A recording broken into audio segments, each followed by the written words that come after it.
something's wrong with this LSU offense. And I did play Vandy early in the week at, I think I played at -2, 1.5 or 2. I can't remember. Didn't lay the 2.5. I know that. The number, I think, is 2 out there right now. It's not going to be a best bet for me now because the more I look at this week, this is a bet I typically don't make. I hate the role reversal situation where you take a team that's always been a dog and put it in the favorites role, and usually that's a red flag. So I'm going to root for Vandy here. I'm a small bet I got on the Commodores, but I don't want to recommend that as the best bet because I think that's a risky play. This is VSiN's College Football Betting Podcast. Welcome in another edition of the VSiN College Football Betting Podcast, the Week 8 preview. Ladies and gentlemen, I'm Tim Murray, joined as always by Matt Youmans. Follow him on Twitter at MattYoumans247. I'm at 1 Tim Murray. Youmans, you enjoyed a live football game last week and a winning bet. Does it get much better than going to a live college football game and getting a rocking chair winner like you did with USC over Michigan? Well, I tell you what, Tim, it was a lot different than the experience in Hawaii that we had because that was a serious sweat in Honolulu, and we felt lucky to get out alive with that Hawaii bet. This was a lot easier with USC last week, but it was actually a really strong performance by the Trojans, and Michigan was exposed. Michigan is exactly who I thought they were, Tim. And you let them off the hook. No, Did not let them off the hook, but yeah, I know. All right, we have 5 games between ranked teams this week. First time this year, we'll have 5 matchups between top 25 teams. So let's get right into it. The main course. Yes, indeed. We call it the main course as, believe it or not, Thanksgiving will be here before you know it. Every time I go to the grocery store, Matt, they've already got the Thanksgiving fixins already out. So we're getting closer and closer. We'll start ABC, 3:30 Eastern, number 5 Ole Miss against number 9 Georgia. Georgia last week down 10-0. They get a favorable call at the goal line. They turn that into points before the half. Matt, I just want you to know this is clapping. This is me clapping. This is how I clap. But Georgia, a 7.5-point favorite in a revenge spot against Ole Miss on Saturday afternoon between the hedges. Yeah, I remember that game last year between these teams very well. And I think Jackson Dart actually left that game, and the backup came in. It was Austin Simmons and led a touchdown drive. Yep. You know what? I thought Georgia was the beneficiary of probably 5 or 6 big calls that went against Auburn in that game last week. And I tell you what, I don't think there's a team in college football that's been screwed by the officials more than Auburn. The game in Oklahoma, the game last week against Georgia, I'm not a Hugh Freeze fan, but I can tell you that he's got a case. He has got the worst of it from the officiating crew. I don't know if I can lay this number with Georgia. I've not really been that impressed with the Bulldogs so far. I can tell you that if I played this, I would probably play the dog, but I didn't really give this any serious consideration. I think the number's about right. I'm going to pass. Yeah, Trinidad Chambliss and the Ole Miss Rebels last week. I was kicking myself, Matt, sitting on the couch watching that game against Washington State thinking, God, this was such a letdown spot. I know they were coming off a bye, but they were laying a huge number against a random opponent, and they were fortunate to win that game. I'm with you. I'm going to stay off this game. For those wondering, over at VSiN.com, if you're a VSiN Pro subscriber, and you can become one for as little as $9.99 right now, 76% of the bets right now in DraftKings on the dog. So as our friend Chris Felica says, beware of the trendy dog. So just pointing that out there. Matt, 7:30 ABC. We've got the third Saturday in October. Number 11 Tennessee at number 6 Alabama. Alabama, very impressive win. Both you and I like them, like Missouri last week in that spot, and we were able to get the cover. And fortunately for me, a little bit of a double result with Alabama to make the playoff very much alive right now. They're about an 8-point home favorite. Another revenge spot. Last year, Tennessee got the best of the Crimson Tide in this rivalry. Do the Alabama Crimson Tide, Matt, get back in the win column against their arch rival Tennessee? Yes, I think so. And, last week on the pod, I did not use Missouri plus 3.5 as the best bet, I don't think. And I didn't use Texas either. So I actually had a better week than I did on the best bets on the pod. I was kicking myself for not using those. But I would be inclined here to play the over, if anything. This is not a type of Alabama defense we're used to seeing. That's been pretty obvious for a while. And Tennessee's pretty much all offense and no defense. Now, it's a really high total, but I could see this being a shootout in Tuscaloosa, it being a revenge game, and one that the Tide's likely going to win. I would pass on the dog. This would actually be a favorite or pass. I would lean over the total here. Yeah, something to keep an eye on. Jam Miller, his status was in concussion protocol this week, the running back for Alabama who missed the first couple of games of the year. Love this passing offense. Ty Simpson is right there with Fernando Mendoza for Heisman discussion. And I think Ty Simpson, if I were to make a bet today, I think because of the schedule that is ahead of him, has a really good opportunity to win the Heisman Trophy and the weapons at his disposal. I would anticipate Ryan Williams, after being kept in check last week, to be a high target this week here for Alabama. And as you talked about, Tennessee, their pass defense can be had here. So I think Alabama is the right side, but once again, no play for me on this one. Staying in that same window, Matt, 7:30 NBC, we've got Notre Dame and USC, a rivalry that could be going away. 96 meeting all time between Notre Dame and USC. Notre Dame 52-38-5 all time in this rivalry. They've won 6 in a row.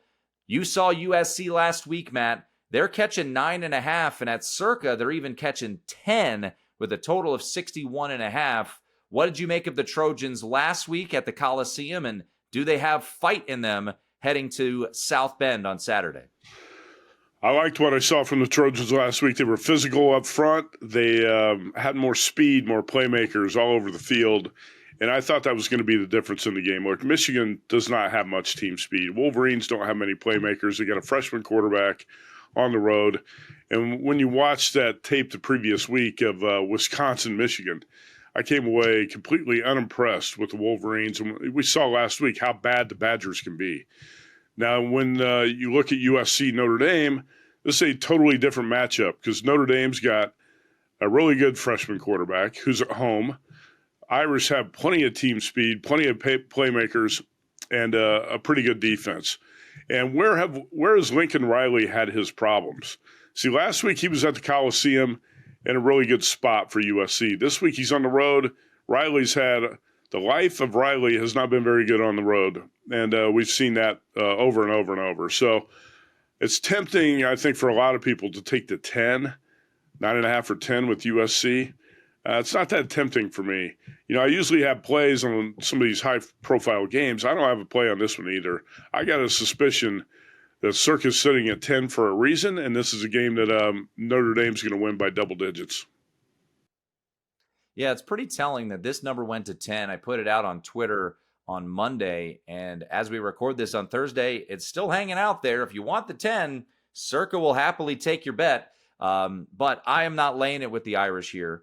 But, Marcus Freeman in these spots where he's agitated and he's mad at USC for a multitude of reasons. Chad Bowden, his former GM, he left and talked some BS on the way out as well. DeAnton Lynn talked about how helpful Chad Bowden has been during the preparation here for this particular game. And then you've got the uncertainty about this rivalry. Marcus Freeman has been adamant that he wants to continue to play it. Notre Dame the same. USC has been less than committal. And right now, Matt, this is the only matchup right now on the books for this rivalry moving forward. I think when you look at USC and their run defense on the road against Illinois, they gave up 171 yards in that game. And when you have Jeremiah Love and Jadarian Price in that backfield, a game that, by the way, keep an eye on the weather, could be rainy, could be windy. So something to keep an eye on there. I think that benefits the Irish quite a bit in this particular spot. So that's just something to note. It is also worth noting, Matt, the injuries, right? You saw it. King Mitchell, very impressive, but the depth at running back is limited for USC. They've got injuries on their offensive line, but Notre Dame's not fully healthy either, as they just lost a defensive tackle and Gabe Rubio to injury. He's out for this game. Ashton Craig, their starting center, lost for the season in their win over NC State. Matt, the defense has played much better for Notre Dame the last 4 weeks, but now when they go up in class again, will they be able to get the stops? The matchup I'm curious about is Mekhi Lemon, that stud wide receiver that you saw go for 93 yards, 9 catches, and a touchdown against Michigan. If he's lined up in the slot, what does Notre Dame do? Do they have their freshman Dallas Golden out there, or do they put their All-American Leonard Moore in the slot? I think that's kind of the matchup of the game. I do think Notre Dame wins. They're more desperate in this spot. If they lose, they're out of playoff discussion. So this is a massive game for the Irish, and sometimes the point spread tells the story. So we'll see if USC has that fight in them on the road. Lincoln Riley, I believe, is winless, Matt, in road top 25 games since he's gotten to USC. Yeah, Tim, one note I'll make about injuries when you're handicapping teams at this point in the season, you're going to hear a lot of talk about, well, this running back's out, this tackle's out, blah, blah. That stuff doesn't mean too much, and it's not going to move the number, and it shouldn't get you off a play if you like it, unless it's a quarterback or maybe a top wide receiver, a guy like Puka Nacua for the Rams. That's not going to make much difference in the game. You know, last week I liked the Seahawks at Jacksonville. I'll give you an example. And all of a sudden I heard some people freaking out about Seahawks have 3 starting defensive backs out. I said, I'm not going to worry about that. Mike McDonald can figure that out. And he did. What did Jacksonville offense do last week? Not much of anything in that loss to the Seahawks. So unless it's a quarterback or a top wide receiver, maybe a couple other rare exceptions, I'm not going to make too much of the injuries. And I also want to note, great job by you as an Irish fan pointing out that Notre Dame has a series lead at 52-38. Nice job. And 5 ties. That's a lot of ties, by the way. It is a lot of ties. Notre Dame's won 6 straight at home, 9 of the last 12, but it will be the 20th anniversary of the Bush Push game, which I was in attendance at, and that was awesome until it wasn't, Matt. All right, 2 more games here in the main course. I'm a bit surprised you don't have a play in this one. We've got Utah at BYU. It's the Holy War, 8 p.m. Eastern on Fox. Our friend the Bear will be out there with his big noon crew, so that is great to see this game getting the eyeballs that it deserves. I've been liking what I've seen from Devin Dampier, a guy that I put a little sprinkle on preseason to win the Heisman Trophy. They absolutely hammered a banged-up Arizona State squad. Talk about a drop-off from Levitt to Sims. Woo, buddy, that was quite the drop-off at quarterback there for Arizona State, Matt. Utah laying 3.5 here at undefeated BYU. Yeah, Tim, I'll tell you a quick story here. Pimlico Frank Caruli is the leader of the Friday Football Invitational right now by a half point over the Bear, Chris Felica. And you got to give Pimlico Frank a lot of credit because the guy has been handicapping for the past month with kidney stones. And he had to go in for surgery yesterday. Actually, went in for surgery. And doctors explained some concerns to him while he was laying on the hospital bed. And he said he was shaking like a leaf. That's a quote. He was afraid he was going to die on the hospital bed yesterday. Well, he made it out. He made it out alive. He's okay. I saw him last night. And the first thing he said to me was, who do you like in the Utah BYU game? So he bounced right back from that near-death experience to start handicapping football again. And I said, the first thing I said was, well, that number 3.5 is fishy because you're inclined to say, BYU is a home dog. BYU, give me the 3.5 because I have not been all that impressed in some of the games by the Utes, and I know you have not either. Now, they rolled over Arizona State last week, but that was with a backup quarterback for the Sun Devils. This number must be 3.5 for a reason. I'm just going to, for now, unless I get some information or change my mind before kickoff, I'm just going to sit back and watch, which is tough to do on a great late night matchup like this. If I've got another late night matchup I've got to bet on, I can watch. But I'm tempted to take BYU, but I'm not going to do it because this is one of those situations where your antenna goes up and you're saying, why is this number 3.5? And it must be there for a reason. And it's not moving, right? So it's also a bad beat story from a week ago. Pimlico Frank had Arizona plus 2.5 as his best bet in the Friday night contest. I had Arizona. You had Arizona. I think Brad Powers had Arizona. And the Wildcats had that game won when Bear Bachmeier fumbled. Ball bounces forward for a first down. What a fluke win that was for BYU. So I think this BYU team is a little bit phony, but I'm going to have to pass on this game for now. Yeah, that was a tough one. And as you have let us know, there's a fine line between being a genius and a jerk, and the Auburn and Arizona loss on Saturday night made me feel like a big old jerk. So that was from 5-1 to 3-3, but so goes it in the world of betting. All right, Matt, let's take a quick break. When we come back, we've got a game in where a team is a favorite for the first time since 1948. And don't worry, plenty of spicy matchups and a lot of best bets coming on the other side. It is the VSiN College Football Betting Podcast.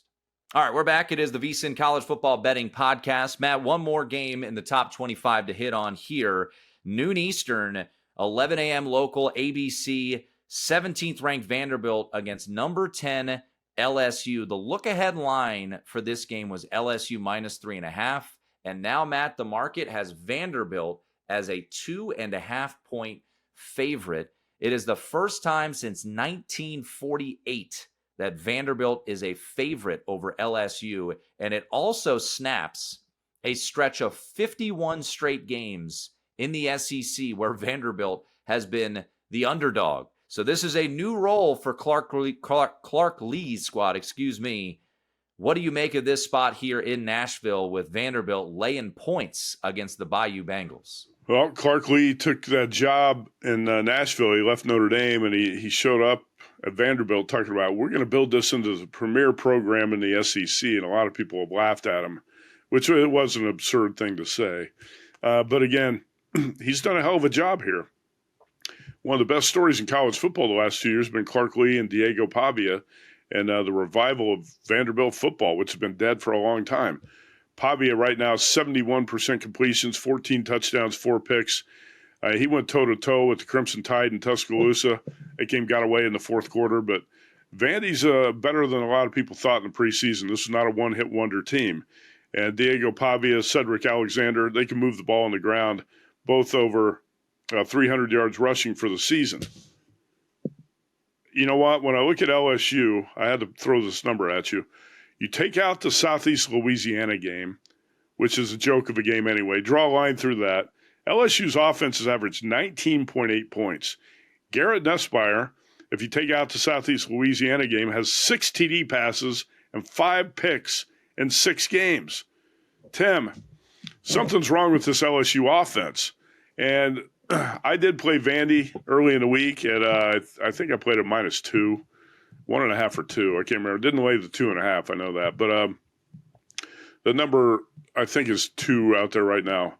It's not going to be a best bet for me now because the more I look at this week, this is a bet I typically don't make. I hate the role reversal situation where you take a team that's always been a dog and put it in the favorites role, and usually that's a red flag.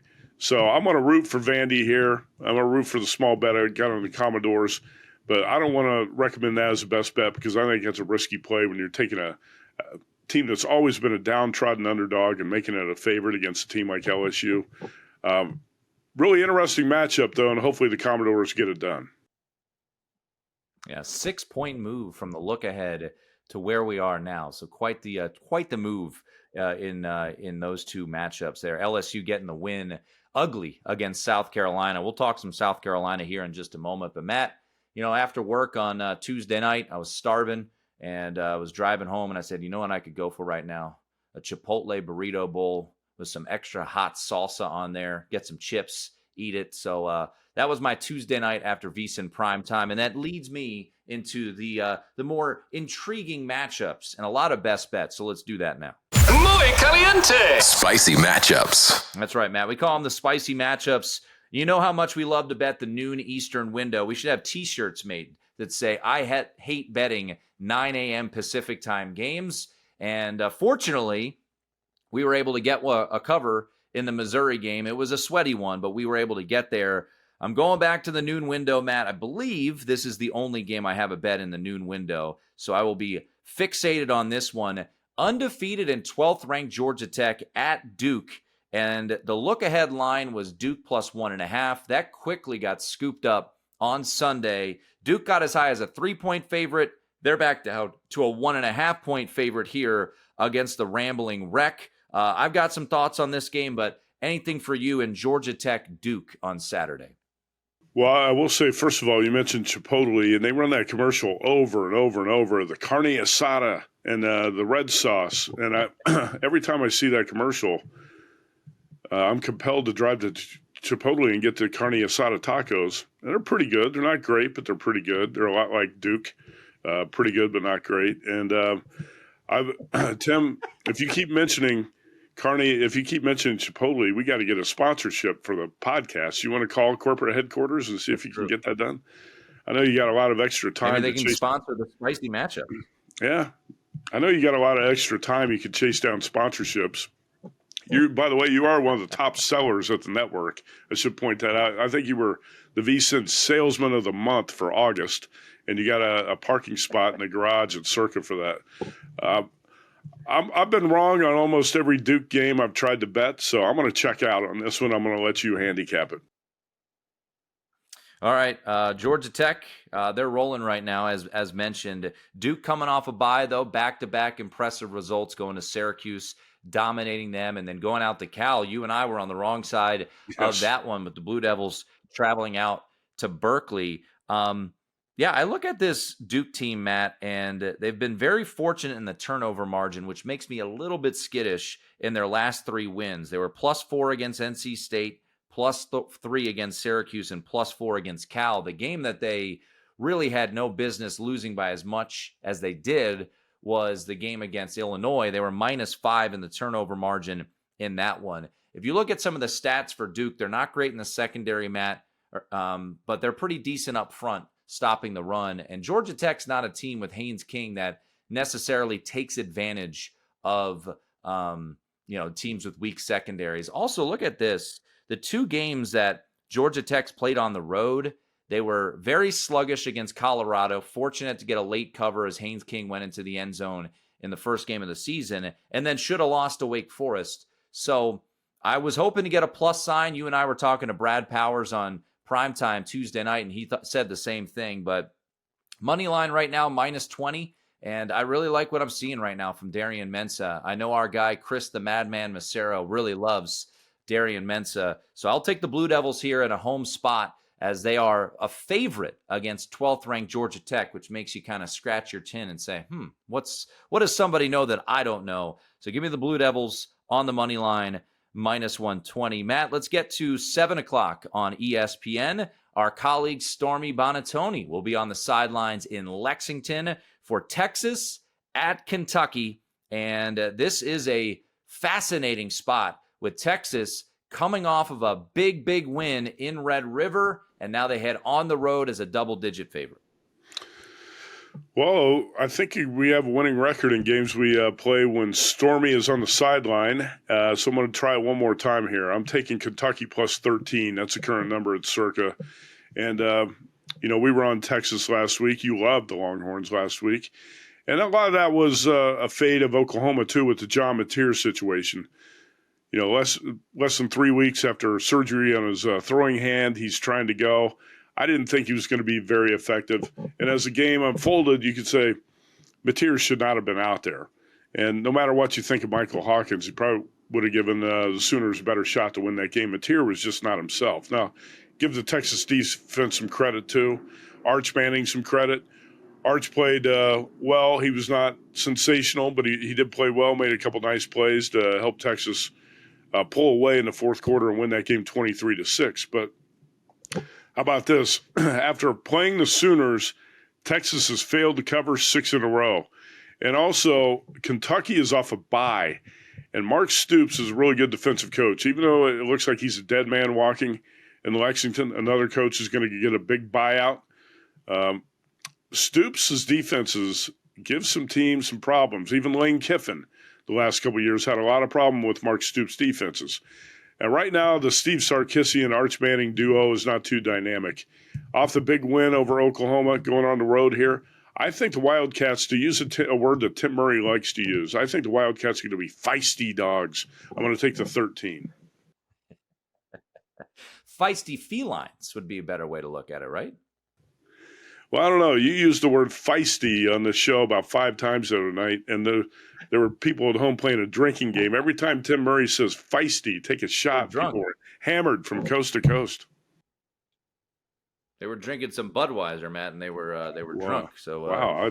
All right, I'm with you on this spot. I think it's a letdown spot here for Texas. I hated to see this number. I love the six straight non-covers off of Red River, but my buddy Stuckey pointed out that Mark Stoops, with extra time to prepare in the SEC, is actually 3-12 ATS. So maybe he's due in this spot.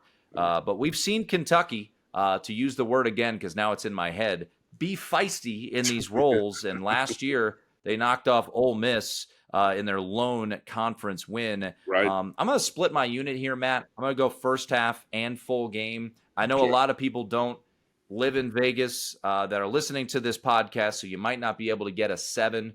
Stations Casino, for anyone in local area, does have a full 7 there, but 6.5 or 7 in the first half on Kentucky, and then 13 for the full game.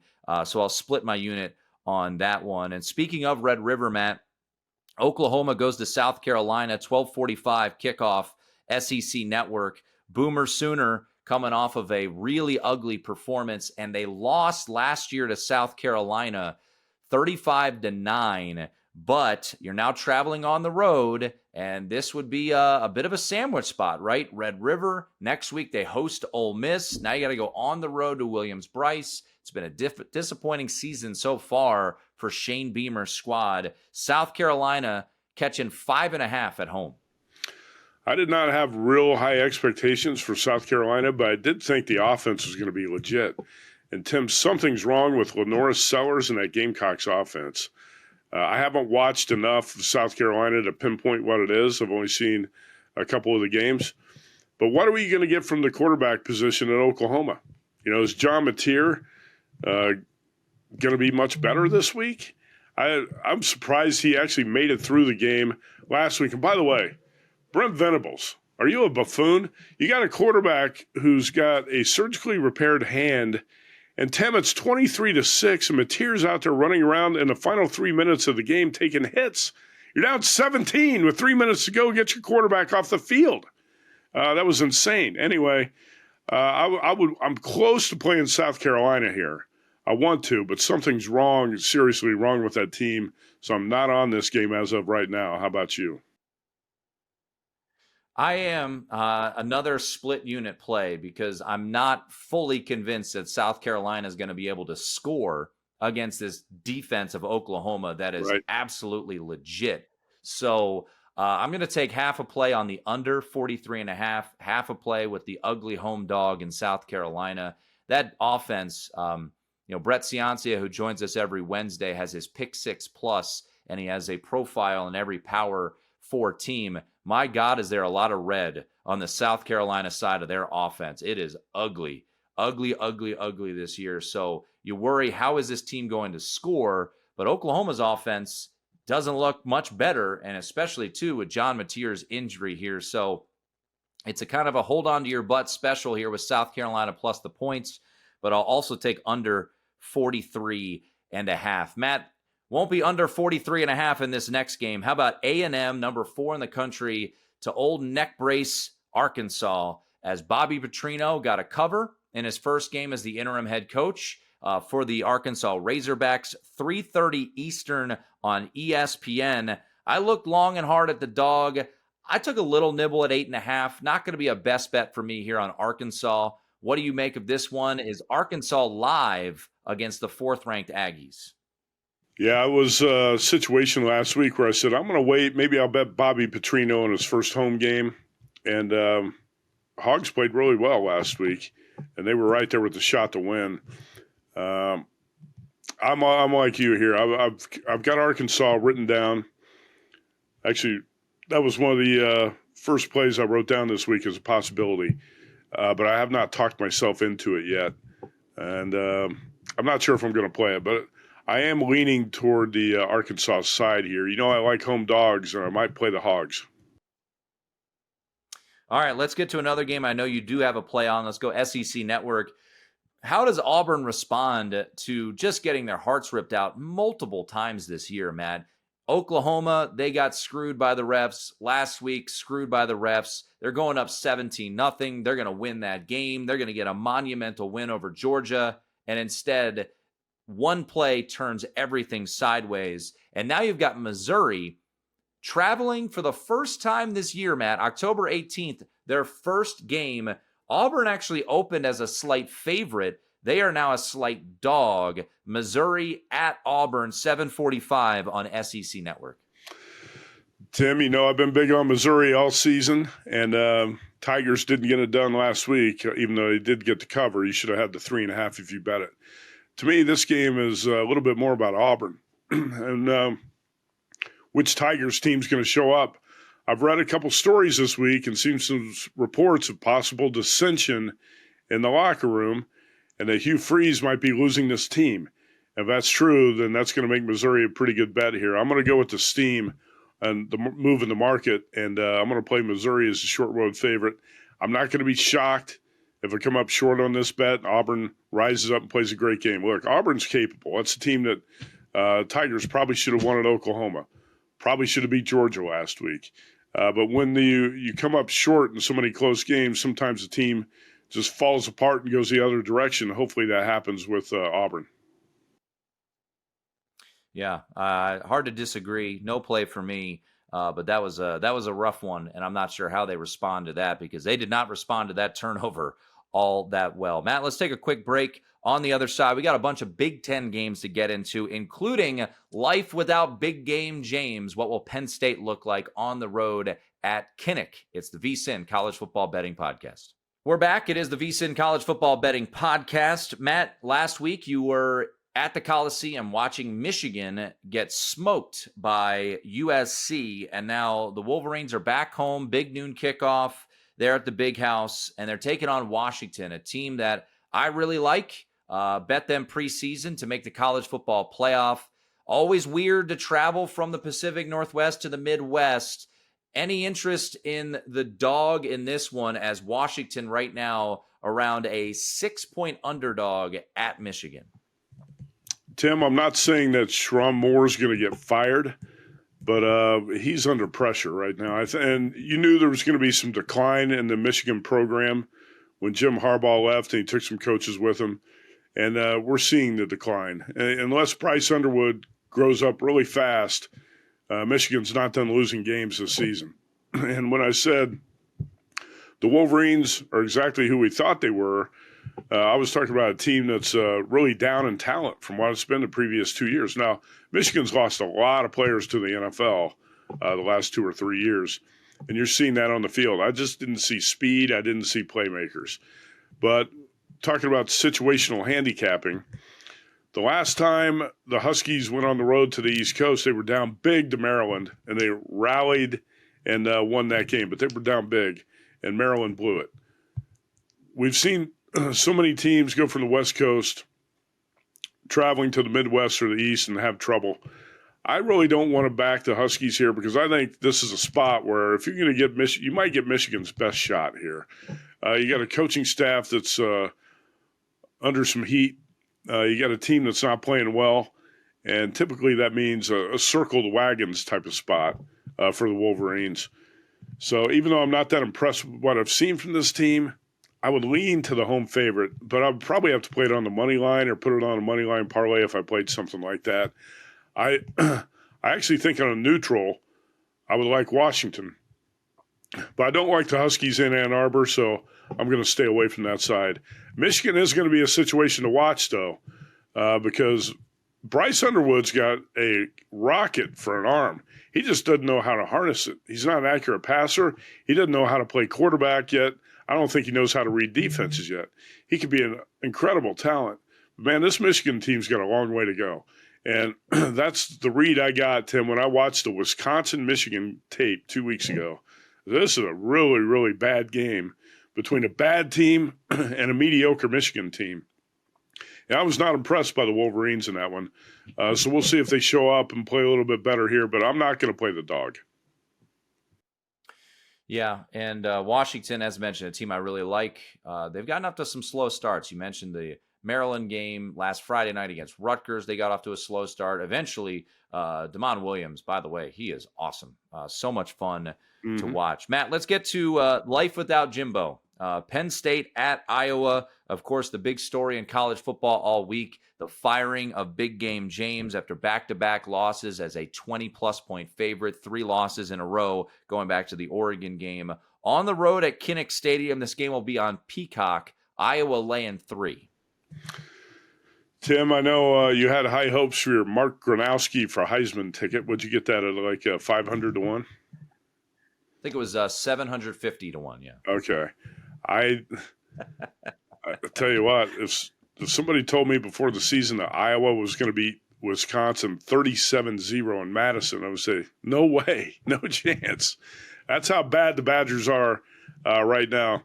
I think the handicap here partly is about Iowa, and I think a lot of people are forgetting about what the Hawkeyes did against the Hoosiers. Remember when Iowa had Indiana dead to rights? If they got 1 first down, they were in field goal range. They're going to be able to kick a field goal to beat Indiana. And Kurt Cignetti was sweating, and you could see it. And what did Kirk Ferentz do? 3 conservative play calls by the Hawkeyes. They ran the ball into the line, missed the field goal, and Indiana struck for a touchdown and won the game. But the Hawkeyes let the Hoosiers off the hook in that one. To me, this is mostly about Penn State. Which direction are the Nittany Lions going to go here after the James Franklin firing? Because a lot of those players like the coach, but you also got a Drew Auer injury. So you got a new coach, a new quarterback, and a team. We talked about the dream crusher angle. This is a team that came into the season thinking national championship, right? We've said this many times. Yep. It might have been the combination of the most talented and experienced team in college football on paper, and this is going to be James Franklin's year, championship or bust. It turned out to be bust. All this team's goals have been shot to hell. So what makes you think the Nittany Lions are going to rally this week when they haven't showed much of a fight at all this season? I don't think so. FanDuel's got the number of 2.5 right now, but it's 3 at like 90-some% of the book. So I'll just call this Iowa -3. I'm playing the Hawkeyes. Matt, another game in the Big Ten, and I call you the Purdue Whisperer. You know this program very well, and if people know me, I like situational spots. I think this is a combination of both. Purdue catching 3.5 at Northwestern, 3 p.m. Eastern, Big Ten Network. The Purple Cats coming off of a 22-21 win as a 21-point underdog. That was the closing number at Circa. What do you make of this spot here on the banks of Lake Michigan? You know what? Somebody asked me this week, how did Northwestern beat Penn State? Seriously, how's that possible? I don't know. That's why James Franklin's out of a job. It shouldn't happen. And you lose back-to-back games to UCLA and Northwestern when you're favored by 20-plus points, you deserve to lose your job. And it's not just that. I was calling for James Franklin's firing, by the way, about 4 or 5 years ago. And there were a lot of people at Penn State who wanted Franklin fired about 4 or 5 years ago. And I heard some people in the mainstream media saying, it's a ridiculous firing of James Franklin. It's unfair. Look at his record. Look at his record this year. He beat Villanova, Florida International, and Nevada. He doesn't beat anybody good. Anyway, talking about Northwestern now, off that big win, Purple Cats are a team I like to bet as underdogs. I don't like them when they flip to the favorite role. And by the way, Barry Odom is grinding hard trying to get a Big Ten win. And unfortunately, his quarterback's turned it over a little bit too much, and that's really killing this team from getting in the win column. Purdue's been covering, not winning. I'm taking Purdue plus 3.5 here. Boilermakers outgained Minnesota 456 to 262 by almost 200 yards, but gave up 2 touchdowns in a span of like 10 seconds in the fourth quarter, one being a pick six, and blew the game. I'm seeing dramatic improvement in the Purdue running game, the Purdue offense in general, aside from the interceptions, and the defense has gotten a lot better. Barry Odom's a hell of a coach. He's going to get this thing turned around. I don't know if he's going to get a win, but I'll take the 3.5 here. Yep, I'm with you. This is one of the first plays I made this week was Purdue plus the points. Market hasn't moved, so we'll see how this ultimately plays out. It's also worth noting Brad Powers, college football handicapper on VSiN Primetime, said this was his favorite play. If they can avoid the turnovers, as you alluded to, -9 in turnover margin in their 4 losses this year for the Boilermakers. Northwestern fighting for a bowl, so they're definitely going to be up for this game. Curious, their backfield, they lost Cam Porter earlier this season. Both quarterbacks have had some issues with turnovers. Ryan Brown, 7 picks. Preston Stone has a number of picks as well. But, I mean, are we really in the world where Northwestern's laying north of a field goal in what feels like a grinded-out type of game? So another best bet for me, Purdue plus the points. Matt, quick thought on this game. Initially, I was like, ooh, Indiana letdown spot? I can't get there. Cignetti's a bully. Michigan State stinks. Boy, this is a bad football team, and they're catching 27.5 in Bloomington, 3:30 on Peacock. Indiana, number 3 in the country. I can't get there with Michigan State here, even though this lines up, as you would think, a massive letdown for Indiana. Well, if you've been betting against Indiana, you've been taking the worst of it, that's for sure. And, last week I heard the narrative over and over. I didn't agree with it, but it was Kirk Cignetti's a bully. When he steps up in class against the heavyweights, he can't get it done. Well, he hadn't had that many shots. Last year he lost road games to Ohio State and Notre Dame, 2 teams that played for the national championship. This Indiana team is better than last year. Fernando Mendoza is a better quarterback than what Indiana had last year. And by the way, Kirk Cignetti is a guy who goes for the jugular. He's going to rip your throat out. He's not going to be nice about it. And he's impervious to letdown spots, it seems. And the guy's record as a favorite's impeccable. I don't think, he's a Nick Saban disciple, for those who don't know. He was on Saban's original staff at Alabama, recruiting coordinator, offensive coach. And, man, he reminds me so much of Nick Saban. And that's why he's the hottest commodity right now in the market with all these high-profile jobs open. I think he's going to give the middle finger to the major programs who didn't hire him in the past and say, I'm staying at Indiana. Not only that, he's going to be coaching into January. So I don't think he's going to be a viable option for Penn State and some of these programs who are going to want Kirk Cignetti. The one job I thought he would leave for would be Alabama because of his ties there and the Nick Saban connection. But now that Kalen DeBoer is winning and Ty Simpson's playing well, that Alabama job's not going to be open. So Cignetti's probably going to stay at Indiana. I'm not going to bet against the Hoosiers. And by the way, things have really gone sideways for Jonathan Smith at Michigan State. He was hailed as a great hire in East Lansing, and it has not happened. It's one of the worst teams in the Big Ten. Let me ask you this, Tim. If Jonathan Smith wants out and Michigan State wants to kick him out, would UCLA even want Jonathan Smith as head coach? If you're UCLA, would you want him or not? I mean, at this point, Matt, it's hard to make the sell when he's done such a poor job at Michigan State. I thought he would make a ton of sense there at UCLA, but now I've been wildly disappointed. And look, sometimes you make bad bets. Thankfully, you don't lose more money when you make those bad bets. But I laid it with Michigan State last week, and they got embarrassed by UCLA. Matt, before we take a quick break, just want to remind folks, all season long, our friends at Rainbow Authentics have been a proud sponsor of the VSiN College Football Betting Podcast. They've got game-used apparel, autographs, got some trading cards today of some Hawaii football players. So check it out, rainbowauthentics.com. Beyond memorabilia, they're also committed to supporting the community. Their mission is rooted in empowering student athletes and coaches, strengthening local communities, and giving back to Hawaii with pride. Matt, I want to show you something here. They're testing out a new product, and they want to see if people would be interested in it. The Chase Game. You think people would be interested in this shirt, the Chase Game here? I got one for you. I got one for our production crew.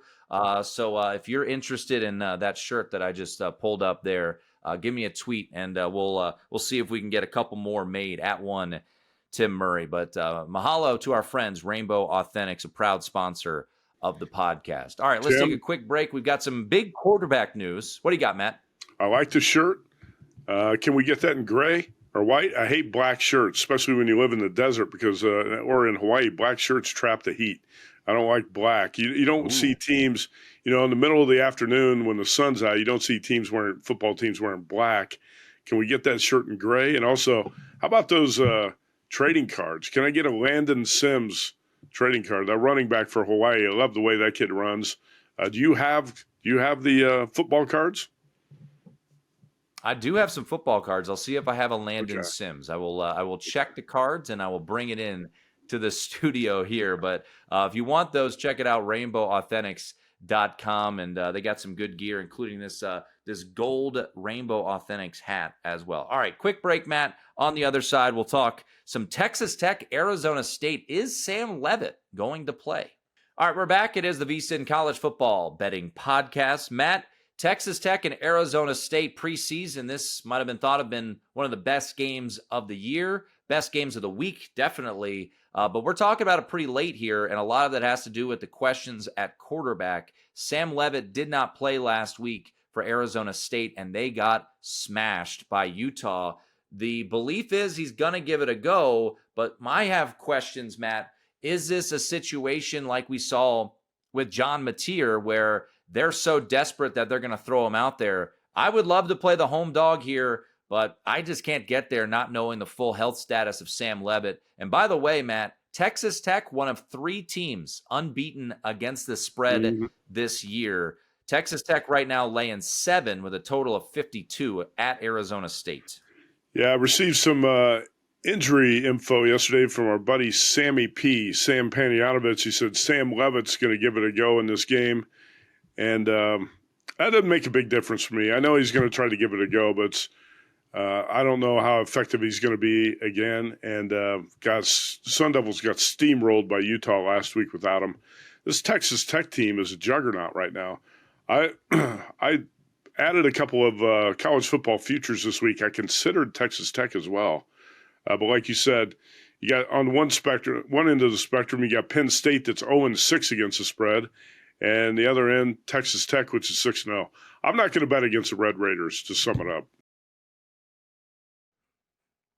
All right, Matt, we are going to dive into some more games in depth in a podcast only and also YouTube only bonus section. But I wanted to hit on one final game because it's brought to you by our friends Nahoku. Nahoku is Hawaii's finest jeweler since 1924. For nearly 100 years, Nahoku has been sharing the spirit of aloha through an incomparable collection of Hawaiian and island lifestyle jewelry. Each piece is inspired by the beauty and traditions of the islands. Check them out, nahoku.com. They have more than 30 locations across Hawaii as well as on the mainland. So check them out for all of their different designs that you would have maybe for the holiday season. Mahalo to our friends Nahoku, a proud sponsor of the Hawaii game. And Matt, Spectrum Sports, the Mountain West app, will have this game 7 p.m. Eastern Time. Hawaii at Colorado State. You and I both stayed off of the Utah State game last week, and we were kicking ourselves late night because that was a impressive performance by the Rainbow Warriors, throwing the ball all over the yard. Timmy Chang now 18-6-1 at home as the head coach of Hawaii against the spread, Matt. Some thoughts on Hawaii and Colorado State?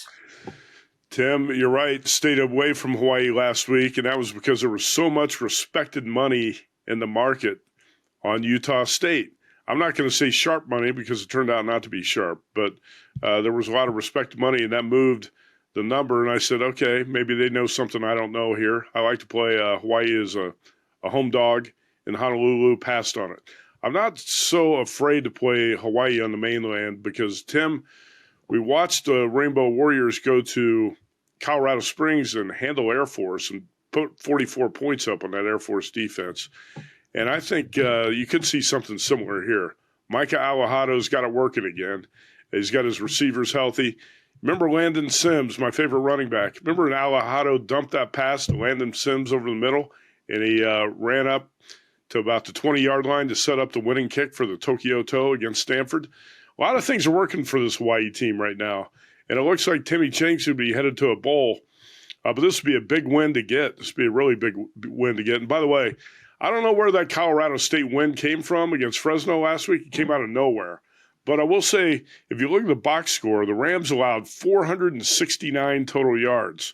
So I think the Hawaii offense can have success here. The weather is supposed to be okay in Colorado, Fort Collins, sorry. Looks like weather's going to be high 50s, low 60s, clear and sunny. Maybe a little bit of wind, but not too much. So right now, DraftKings number's 3. Give me Hawaii plus 3.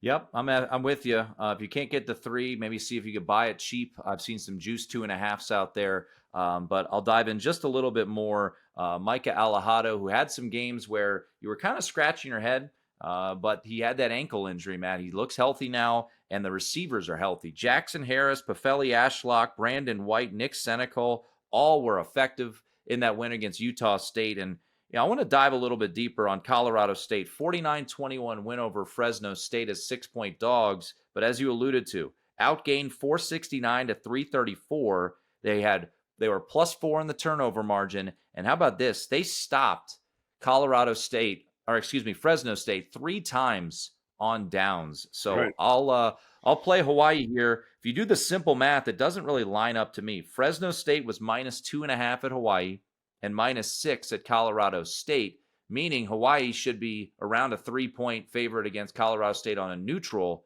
and now the number is 2.5, 3 in Fort Collins. So I'll be with the Rainbow Warriors here, and this would also, they were able to get the win, clinch the win total for me. We'll dive into some of our best bets a little bit more in depth on the other side of a break on a little bonus podcast section as well as on YouTube, Matt. But let's get to it, our best bet recap.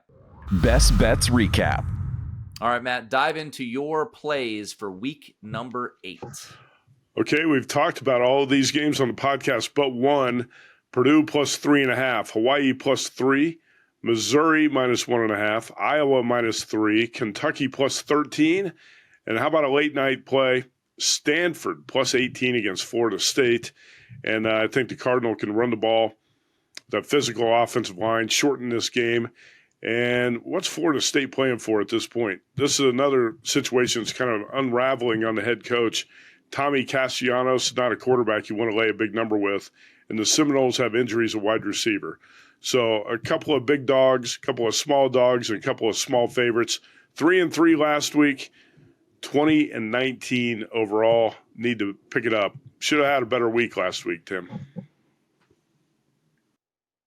Me too. 3-3 last week. Frustrating not to have a better week, but that's such is life sometimes. But I'll run through mine real quickly. We'll expand on a couple of these games on the other side of a break. Hawaii plus 3, Syracuse plus 11. I'll discuss that a little bit more on the other side. Duke money line, Purdue plus 3.5. Split unit with Kentucky. If you can find the 7 in the first half, that's what I was able to grab locally. 6.5s are readily available, 13 for the game. And then another split unit in the SEC, South Carolina, Oklahoma under 43.5, as well as plus 5.5. And lastly, a pure situational spot that I'll dive into as well, Florida Atlantic plus 21.5. Last week, as mentioned, 33-3, 22-22 on the year. Need to do better. And hopefully this week will bring us more victories. All right, that's going to do it for one portion of this podcast, but we do have some bonus coverage for you on the podcast as well as on YouTube. All right, Matt, we just went through our best bet recap. We alluded a couple of games. I just wanted to get some quick thoughts here. We've been doing the Mountain West Minute, and one Mountain West game, the two favorites going head-to-head, Matt, and the market is betting Boise State like crazy. UNLV at Boise State, numbers 12.5. High total in this one. This will be on FS1, 3:30 Eastern. UNLV, offense is good. Defense, not so much. Any thoughts on Boise State, UNLV? Well, the Rebels are 6-0, but Tim, it's been a really weak schedule. I don't know if you got the number on schedule strength, but Idaho State, Sam Houston, UCLA when the Bruins were bad, Miami of Ohio, Wyoming, and Air Force. Not too impressive. The 6-0 record's great. Rebels are going to go to a bowl. Everything looks good for Dan Mullen so far, but the defense. And that defense concerns me going up to Boise for this game. last week the Rebels really had to pull it out of the fire. They outscored Air Force 22-20 in the fourth quarter to win that game 51-48. Tim, Air Force had 603 total yards, 428 rushing yards. That's going to keep me off UNLV here. I thought a couple weeks ago I was going to be able to make a case for betting the Rebels in this spot. After watching that defense last week, I'm not going to do that. 127, according to Sagarin, is the strength of schedule for UNLV. He includes FCS teams as well in that. Boise State 76 in schedule strength.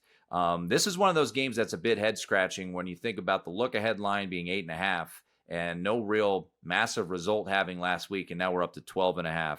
I wanted to mention this one quickly. Is this a sell-high spot on UCLA, or are they a juggernaut? UCLA now laying 3.5 against Maryland. How does Maryland, Matt, get off the mat after back-to-back covers but losses, blowing a 20-point lead against Washington, blowing a 10-point lead last week against Nebraska? Curious game. Thought about Terps, but ultimately a pass for me. Two games I want to hit real quickly, Matt, before your thoughts on the late-night slate. Pitt at Syracuse, ACC Network, 7:30.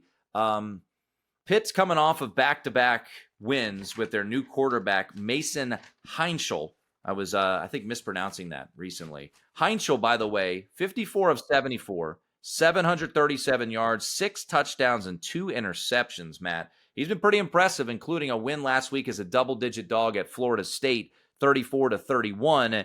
Syracuse, since they lost Steve Angeli, have seemingly lost their way. Ricky Collins has stepped in. He's thrown 4 picks and 2 starts. They did have a bye week, and their coach, Fran Brown, is adamant. There's no quarterback controversy. Ricky Collins is our guy. Here's the thing about Pitt. They're great at stopping the run. Well, Syracuse does not run the football. I'm going to hold my nose and take a double-digit dog here off a bye, with Pitt being fat and happy. And look, Narduzzi gets his team up for big games and tends to lay down for easier games. So I think this is a tricky spot for Pitt now, laying double digits on the road. And then situationally, Matt, this is the sandwich spot, part 2. South Florida last week goes to Denton. They beat North Texas, look very impressive in doing so, 63-36. Next week, they play Memphis in a massive showdown for the teams with the 2 best odds to make the playoff out of the G5. This week, they have to face Florida Atlantic, who is a team who can score, but very shaky defensively. This is the highest total of the college football season, 73.5.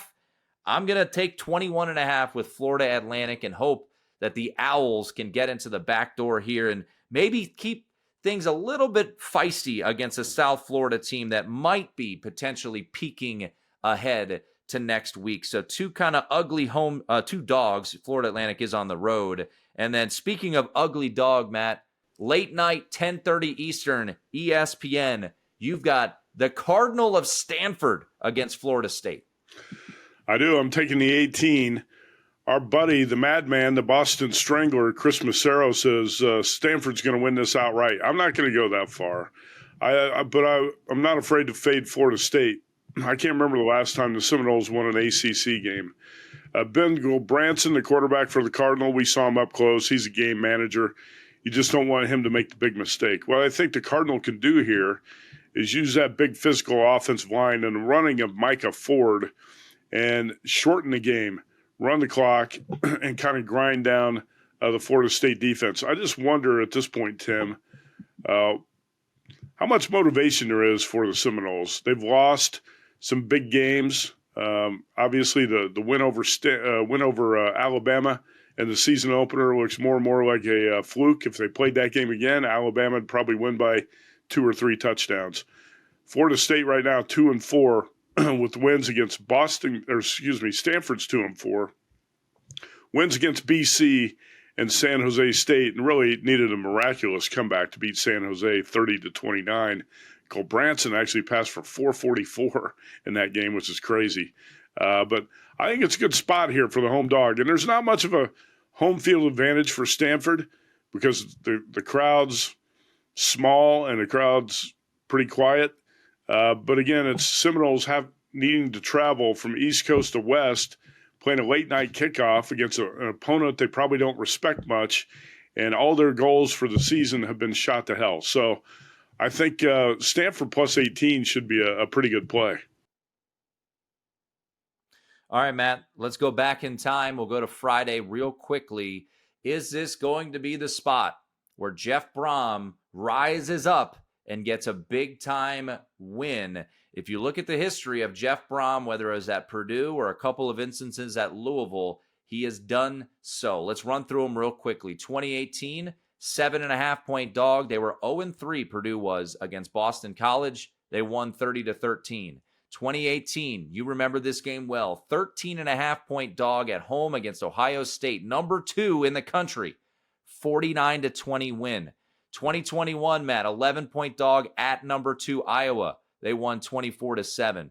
Also in 2021, at home to 3 Michigan State. They won that game 40-29. They beat Minnesota and Illinois, both around touchdown underdog roles in 2022. At Louisville against Notre Dame in 2023, 6.5-point dog, won 33-20. And then last year, as an 11-point dog at Clemson, they won 33-21. Jeff Brom thrives in this role.